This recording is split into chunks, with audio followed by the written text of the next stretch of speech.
Hello, hello. So, have you ever had a question? You wish you had a doctor to ask. Well, tonight's your night. I'm Dr. Catherine Toomer. I'm a family medicine and community health physician, and I'm also the founder of Total Weight Care Institute and your host of the Dr. Toomer Talk Show. And the first Tuesday of every month, I try to do a Q&A so that anyone comes in, they can ask questions, and I try to my best to answer them. Now, if you're here listening, please say hello and put in hashtag replay. I'm sorry, put in your name and where you're listening from. And if you're listening later, put in hashtag replay. Um, so again, I'm Dr. Catherine Toomer, and I'm here every Tuesday at 6 o'clock live. And so if there's no one here to ask questions, or if there are no questions coming in, I can know there's because I got some from emails and from some texts. So um, but I will answer them as they come. So say hello and ask your questions, get them ready, and I will get them for you. But hello, Marcy. How are you? From Barbados. Thank you. It's always nice to see you. Honestly, if you didn't show up, I probably think I was in the wrong place. So I'm going to ask a question. I actually got a question from someone. I got two questions. There may be some others. I haven't checked the emails, but I'll ask. So the question here, is there a point when the GLP-1 stops working? And the reason people ask me a lot about GLP-1s, I have been prescribing GLP-1s for 15 years for weight management included, for metabolic management. And we all know that weight gain is a metabolic process. So that's why metabolic medications and metabolic correctors work so well. GLP-1s are one of them. And so, if you're listening for the first time and you haven't listened to me before, I am going to explain a little bit about what GLP-1s are. GLP-1 stand for glucagon-like peptides. And what glucagon-like peptides are is that they mimic something that they mimic something in our body that our body makes, and that helps us metabolic um, with the metabolism of carbohydrates, but our food in general. So it slows down gut motility. It helps tell the brain to use insulin in order to use glucose to signal the rest of the body for what to do.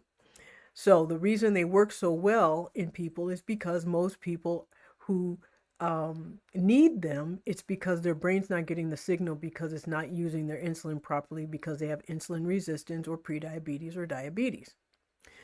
So there is a point when the GLP-1s may no longer offer weight loss because weight loss is simply a side effect of the medication. So what happens when GLP-1s work, they work in the brain, and the brain tells the body, take the calories that this person's eating and make fuel instead of fat. Without it, it just goes to fat. So with the medication, it helps the body get the right signal so it stops making fat.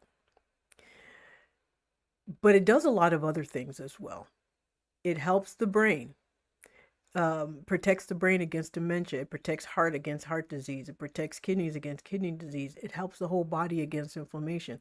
And so even when weight loss stops, the medication is still working on all the other processes. Particularly, anytime there's a metabolic issue caused by, for any reason, menopause is a metabolic issue.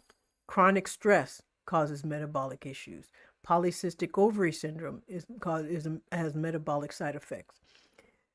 Chronic steroid use for people who have to use it for inflammation, for arthritis and other things, that can cause metabolic issues.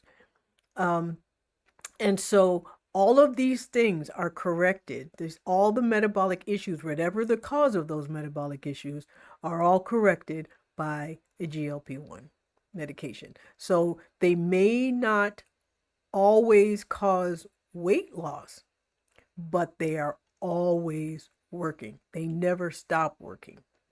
So it just like it's so, but of course, a lot of people take it for weight loss. So they think that if their weight's no longer going down, that somehow the medicine's not working anymore.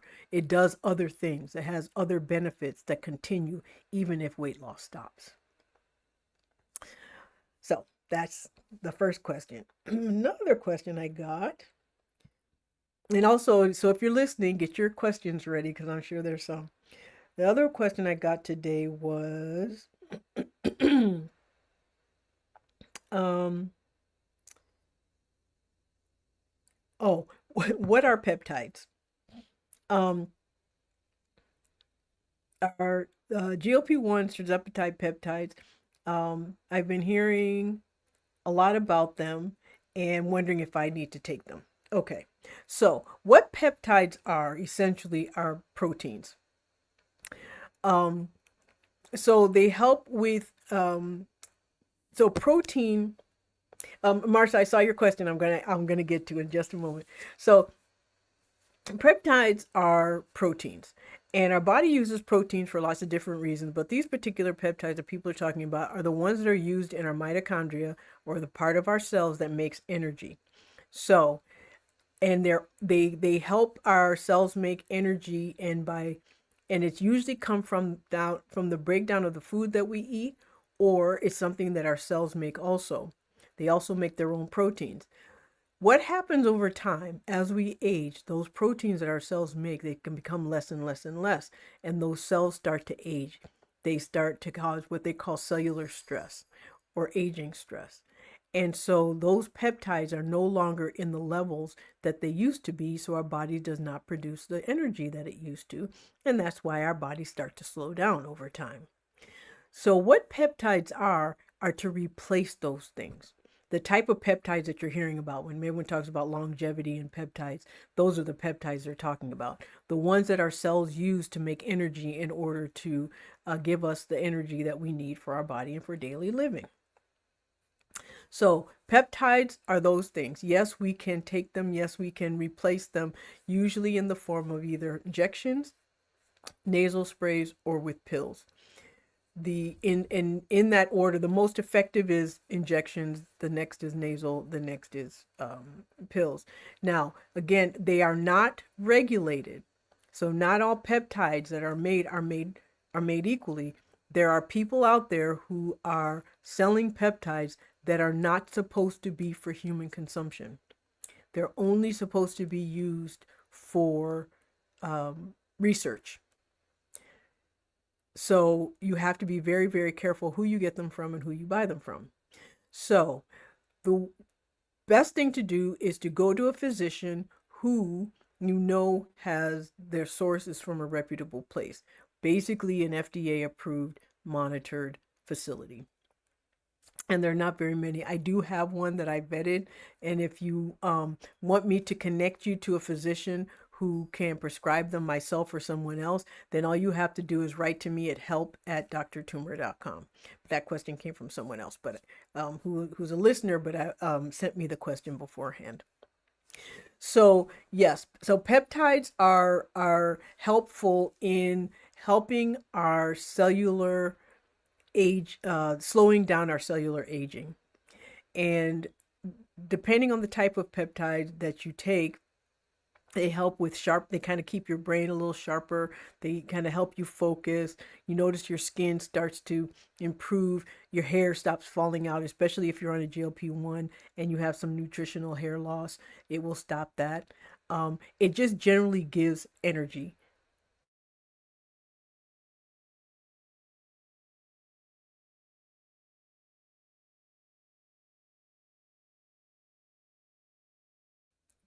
Okay, looks like my internet decided it was gonna just kind of flip out on me.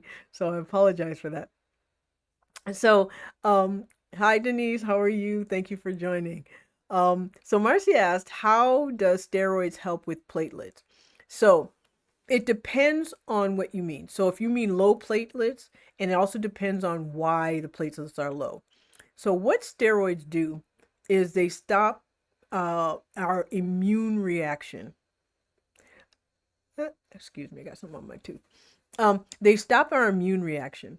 So when you have low platelets, sometimes, often what it is because our body sort of fights against itself. It creates antibodies against the platelets. What steroids will do is will stop those platelets from being made, or they'll stop them from being as dangerous. And they'll stop them from being able to act on platelets. if the reason that the platelets are low are because of antibodies. And that's usually the most common reason that we would use steroids for a platelet reason. So, yes, low platelets. Okay. Got something on my lip. Okay. So yeah, low platelets, it depends. And usually it's idiopathic. Oh gosh, if I hadn't tried to say it, I could have told you. But idiopathic thrombocytopenia is usually what it is. And that's, low platelets from the fact that your body's making antibodies against the platelets. Okay. All right. I got another question. Just came in. Can you get kind of the same questions about hormones? Okay. Hormone replacement therapy. So, um, what are the best hormone replacement therapies to take? All right. Well, it depends. Don't you love that answer? Depends. So with each person, it's different. It depends on your medical history, depends on your family history. However, I can tell you one of the biggest myths about hormones, that they cause cancer. They do not cause cancer. Unfortunately, there was a lot of women who have missed out on really, really helpful hormone replacement therapy because we were told that they cause cancer. Even I was taught that. We have since learned that that is not true. There are certain cancers that if you have them, they can make them worse. So, for example, if you're a man and you have prostate cancer, testosterone can make it worse. If you're a woman who has breast cancer already, or who's highly predisposed to breast cancer that is hormone sensitive, then yes, it can make it worse. But the hormones themselves do not cause that cancer. And there are different ways of taking that taking that medication so that there really is no risk. So when it comes to women, there's 3 hormones that we replace: testosterone, estrogen, and progesterone. Testosterone helps with sexual desire. It helps with our libido. It helps with sex enjoyment. Estrogen and progesterone help with the preventative things that losing them can cause. One of the biggest things that it does is that it leaves cortisol unopposed. And so when you have cortisol unopposed, you get insulin resistance. When you have insulin resistance, you gain weight through the middle. That's the reason we gain weight during menopause. The weight gain in and of itself wouldn't be a problem, except that the place where we gain weight is through the middle. That means it's visceral fat, and it's subcutaneous and visceral. But that visceral fat goes around organs, and it makes organs less efficient. They don't work as well. So it's an indication of poor health. It is one of the health parameters that causes us issues. When your waist becomes larger than your hips, it is a health issue. That is another definition of obesity. No matter how much you weigh, no matter how thin or big or small you are, if your waist is larger than your hips, your waist to hip ratio is more than 1, it is a problem, and that is an indication of poor health. So, and it does affect your health. So what hormone replacement does is it prevents that. It also helps prevent a heart disease. It helps prevent dementia. And so it is very, very helpful. Now, there's 2 ways that you can take hormone replacement. You can take it, there's 3 ways actually. Actually 4. I'll go through them all. So you can use pills for the testosterone and the estrogen. Not testosterone, sorry, the estrogen and progesterone. The testosterone usually is in the form of a gel or cream on the skin or as an injection. You can also use progesterone estrogen as a cream on skin or vaginally. Now, there are ways to take, when you use hormones vaginally, they do not go into your bloodstream. They just stay in the vagina. And what that does is it helps with epithelial cells. That's the lining of the vagina. So what it does is it helps prevent urinary tract infections. That is one of the leading causes of deaths in women when we're older. The other is that it prevents painful sex. That happens if the lining of the vagina becomes thin.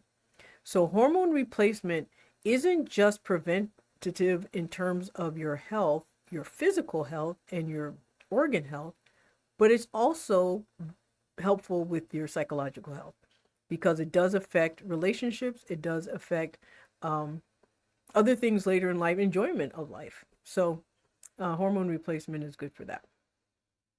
I hope I explained it better. I've explained it better other times, but for some reason I keep saying testosterone instead of progesterone when I need to. So Denise says, Dr. Toomer, I am on a reverse diet after going into maintenance. Down 83 pounds on Zepbound. I haven't lost any weight in about 2 months since reversing my diet. I lost 2 pounds. Is this normal? Now, you'll have to explain to me what you mean about reverse diet. I'm not familiar with that. Or I may call it something else. But I can tell you that weight loss happens for, one of two reasons. Either because you're not eating enough calories to maintain your body functions. And if that happens, that weight loss is only going to be temporary because eventually what's going to happen is your metabolism is going to slow down and that weight will come back. The other is you correct the cause of the weight gain, and that is usually metabolic. And that's why Zepbound works. For you to have lost 83 pounds means that there was a metabolic issue there. That's why it worked for you. Now, depending on the total amount of your body weight and what percentage that 83 pounds is, your body may just want you to stay there for a little while. The way we gain weight is we gain weight like this. We gain a little bit, then we stay, and then we gain a little bit, then we stay. We lose it in the same way. You go down and then you stay and then for a little while, then you go down a little more, then you stay for a little while, then you go down. So I increased my caloric intake from 1,200 calories and now I'm at 1,600. Okay, so I understand what you're saying. That is a perfect example of what I was talking about. You were eating too little for your metabolism and your metabolism had shut down. So as soon as you started eating more, your metabolism picked right back up and that's why you've lost weight. That is a perfect example of your metabolism. You needed more calories than what you were eating. Because that's often the case when people drop too low, your metabolism shuts down. So yeah, that's a very perfect example of that. Yeah, so that is very normal. And I see that often. Many times when people say their weight loss has stopped, and and for health reasons they need to lose more, usually I check to make sure that they're eating enough calories. Because if you're not eating enough, it does the opposite. It's counterintuitive, it's counterproductive to drop your calories too low. But it's really nice that you can eat more. But don't ever. So this is the thing, and this is what I was saying at the beginning. Weight loss is just a side effect of the medication. So even if your weight loss stops, the medicine is still beneficial. It still has some beneficial aspects of what it's doing. It's still working in other ways. Weight loss is just one of the ways that we notice it working, but there are other things that it does. So one of the mistakes I see people doing is they say, oh, it's not working, and they stop taking it. It may not be working as fast or as well as people may want for weight loss, but it's always working in other ways to prevent, especially if you have any metabolic issue whatsoever, especially like diabetes, prediabetes, insulin resistance. Okay. Any other questions? I can check my emails and see if I find something. Let me see. Sorry about that. Usually I pull them up beforehand, but sometimes I was getting questions in a couple of different places. Log in for account. Okay. All right. What does it say? Is microdosing effective when using GLP-1 medications? It depends. Again, Depends. So this is the thing with GLP-1s and with other things. They all GLP-1s act the same way in the body, but they act differently on every single person. And a lot of times how they work largely depends on a few things. One, they depend on how much muscle you have. The more muscle you have, the more effectively they work.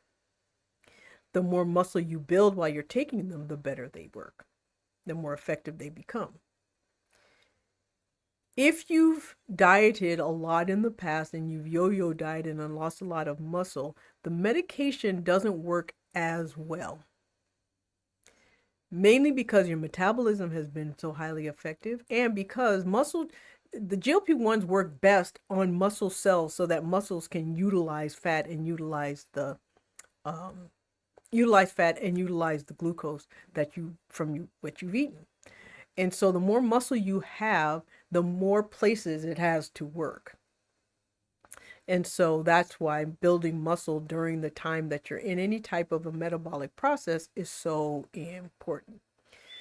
Truth be told, muscle is one of the most important things for health in general, for health now, and especially for health later. Muscle helps prevent falls. It helps people stay independent. I mean, if you think about getting up and down out of a chair, you use your legs, your muscles, and then you push up with your arms. If your muscles are weak, you're not going to be able to do that. So that means you need someone else's help. So I always say, if you don't build your muscle now, you're going to have to use someone else's muscles later to live, because you won't be able to do much on your own. So wherever you are, muscle toning, muscle building, muscle strengthening is extremely important. And it doesn't have to be strenuous. It can be in the form of Pilates. It can be in the form of Tai Chi. It can be in the form of bands. You can even do it when sitting down. There are exercises you can do while sitting down. There's exercise you can do at any age, in any type of mobility that that you can do to help build your muscle. And it's always beneficial, always. And so I harp a lot on muscle. And really, when it comes to weight loss in general, I always say it's like the 5 M's. Muscle, mindfulness, which is meditation, keep your cortisol down. Meals, which is also, because you want to make sure that you have very protein heavy meals. And medication if necessary, any medication that you may need, but also in metabolic correcting medication that you may need. And then the fifth one is medication or hormone replacement if you're in menopause, because menopause will make us gain weight because it's a metabolic issue. It creates metabolic dysregulation, and it's that dysregulation that causes weight gain. The weight gain in and of itself is not an issue. It's the fact that there's an underlying metabolic reason that can cause us problems. That's what causes our heart disease. That's what causes our dementia. And so that's why it's important to address it. So, well, we've hit the 23-minute mark. Are there any other questions? It can be a nice, short, and sweet one. Well, if there's no other questions, thank you for joining. I will see you next Tuesday at 6 o'clock right here. And I apologize for anyone who came the last couple of weeks when I wasn't here, when I had COVID and then I was traveling. I got my days mixed up. So that was my fault. And if you have any questions that you'd like me to answer, or anything that you'd like to understand a little better, please just write to me at help@drtoomer.com. I'm going to put that into the chat. So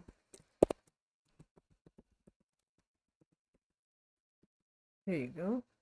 And excuse me, I still have a bit of a cough from COVID. So if you write to me there, I guess is it disconnected from my Facebook and from my YouTube? Maybe that's why. Okay. Well, if you write to me at help@drtoomer.com with any of your questions, I will answer them. And also, if you're listening and you haven't already, subscribe to my YouTube channel And please share my videos with others who may need the information and who would also subscribe to my YouTube channel. I'm trying to get my numbers up. So, um, all right. Well, thank you for coming. Thank you for, and I'll see you next Tuesday, Dr. Tumor Talk Show. Good night.